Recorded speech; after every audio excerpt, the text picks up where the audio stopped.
Tie breaker সিচুয়েশনের Emiliano Martinez আর normal game সিচুয়েশনের Emiliano Martinez দুইটার মধ্যে পার্থক্য অনেক বেশি কিনা? অনেক বেশি না, তবে টাই ব্রেকারে আসলে যখন আপনি এজ এ গোলকিপার দাঁড়াচ্ছেন তখন আপনি জানেন যে আপনি আপনার টিমকে বাঁচিয়ে দিতে পারেন, সেভ করে দিতে পারেন। তো ওই জায়গায় আপনি একাই মানে 100 এরকম ব্যাপারটা। আপনার টিমের 5 জন হয়তো শর্ট নেবে, তাদেরকে গোল করতে হবে, ঠিক আছে, বাট তারা মিস করলেও আপনি কিন্তু ওখানে সেভ করে ফেলতে পারেন। আর ম্যাচের সময় কিন্তু আপনি একা না, আপনার সেন্টার ব্যাক কোথায় আছে, আপনার রাইট ব্যাক কোথায় আছে, তাদের সাথে আপনার কমিউনিকেশন একটা ব্যাপার থাকে।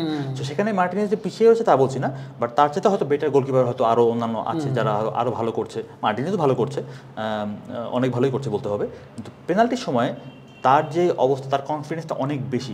আর এইটা নিয়ে তার প্রিপারেশন বলি, তার কনফিডেন্স বলি, এই সব কিছু তাকে হেল্প করে। তার প্রিপারেশন অনেক ভালো থাকে ডেফিনেটলি, তার হাইটটাও অনেক তাকে হেল্প করে।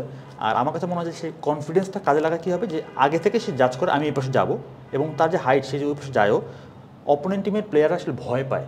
আপনি যদি ওয়ার্ল্ড কাপের ফাইনালের কথা মনে করেন, শুয়ামিনি বলটা মেরেছিল বারে লাস্ট ম্যাচে ইকুয়েডরের সাথে, মানে লাস্ট ম্যাচে না, এই কোপাতে ইউরোতে এনারা ভ্যালেন্সি যে শটটা মারলো বারে, দ্যাট মিনস তারা চাচ্ছে কি আমি একদম কোনায় মারি, আমি যদি একটু ভিতরে মারি ও তো সেভ করে ফেলতে পারে, মার্জিন অফ এরর খুব কম। ও যদি রাইট সাইডে চলে যায়, আমি যেদিকে মারছি সেদিকে যদি সে যায় তাহলে সেভ হয়ে যেতে পারে, তাহলে আমাকে একদম কোনায় মারতে হবে। আর এমবাপ্পের যদি পেনাল্টিগুলো মনে করেন এই ওয়ার্ল্ড কাপের ফাইনালে এত জোরে জোরে মেরেছে, মার্টিনেজ কিন্তু সে রাইট দিকে গিয়েছে কিন্তু অনেক জোরে ছিল, সে রিচ করতে পারেনি। সবাই কিন্তু এত জোরে মারতে পারবে না, সবার শুটিং পাওয়ার এত বেশি না। দ্যাট ইজ ওয়াই আমার কাছে মনে হয় মার্টিনেজের সামনে পড়লে সবাই ভয় পায়।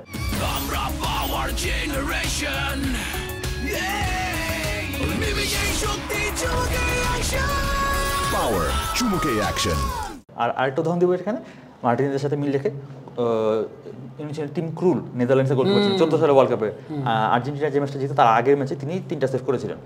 সো ওই ম্যাচে ওনাকে চেঞ্জ করে নামানো হয়েছিল 119 মিনিটের সময় নেদারল্যান্ডস। সো ওই সময় তার যে ওই সময় যে মানে বারের সামনে তার যে অবস্থান, তার মুভমেন্ট, অপোনেন্ট অলওয়েজ মানে অলরেডি মানে বার কভার করেছে, সে বার দেখতে পাচ্ছে না, সে জানে যে আমি যদি রাইট দিকে আমি যেদিকে মারবো, গোলকিপার যদি সেদিকে যায় সেভ হয়ে যাবে। আলটিমেটলি তাই হয়েছিল ইকুয়েডরের সাথে বা কলম্বিয়ার সাথে ছিল সম্ভবত। তো আমার কাছে মনে হয় মার্টিনেজের এই জিনিসটা অপোনেন্টের জন্য, মানে মার্টিনেজের যত না বেশি কনফিডেন্স, অপোনেন্টের ভয়টা আসছে বেশি।